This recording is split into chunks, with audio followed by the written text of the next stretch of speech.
Hi friends, ನಾನು ಇವತ್ತು ದೊಣ್ಣೆ ಮೆಣಸಿನಕಾಯಿ ಅಥವಾ ಕ್ಯಾಪ್ಸಿಕಮ್ ವೆಜಿಟೇಬಲ್ ಅನ್ನು ಮಾಡುತ್ತಿದ್ದೇನೆ.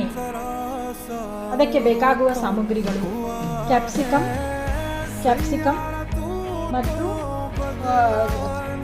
ಕೊಬ್ಬರಿ, ಹಸಿ ಕೊಬ್ಬರಿ, ಕ್ಯಾಪ್ಸಿಕಮ್ ಹಸಿ ಕೊಬ್ಬರಿ, ಸ್ವಲ್ಪ ಖಾರವಾಗಿ ಆಗಿರಲು ಸ್ವಲ್ಪ ಹಸಿಮೆಣಸಿನಕಾಯಿಯನ್ನು ತೆಗೆದುಕೊಳ್ಳಬೇಕು. ಎಣ್ಣೆಯನ್ನು ಕಾಯಲು ಇಟ್ಟಿದ್ದೇನೆ. ಇದು ಎಣ್ಣೆ ಕಾಯ್ದು ಸಾಸಿವೆ ಚಟಪಟ ಅಂದ ನಂತರ ಸ್ವಲ್ಪ ಅರಿಶಿಣವನ್ನು ಮತ್ತು ಇಂಗನ್ನು ಅರಿಶಿಣವನ್ನು ಹಾಕಿದ್ದೇನೆ. ಈಗ ಚಟಪಟ ಅನ್ನುತ್ತಿದೆ. ಇದಕ್ಕೆ ಸ್ವಲ್ಪ ಇಂಗನ್ನು ಹಾಕಕ್ಕೆ ಈಗ ಸ್ವಲ್ಪ ಹಸಿಮೆಣಸಿನಕಾಯಿಯನ್ನು ಹಾಕುತ್ತೇನೆ. ಸ್ವಲ್ಪ ಖಾರ ಬರಲು ಈಗ ಸ್ವಲ್ಪ ಹಸಿಮೆಣಸಿನಕಾಯಿಯನ್ನು ಹಾಕುತ್ತೇನೆ.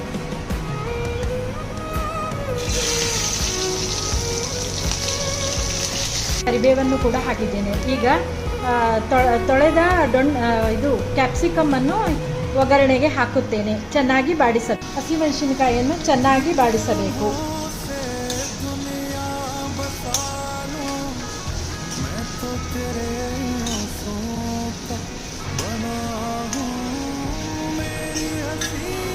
ಇದಕ್ಕೆ ಸ್ವಲ್ಪ ಮುಚ್ಚಳವನ್ನು ಹಾಕಿದರೆ ಚೆನ್ನಾಗಿ ಬೇಯುತ್ತದೆ. ಅದಕ್ಕೆ ಮುಚ್ಚಳವನ್ನು ಮುಚ್ಚಿದ್ದೇನೆ.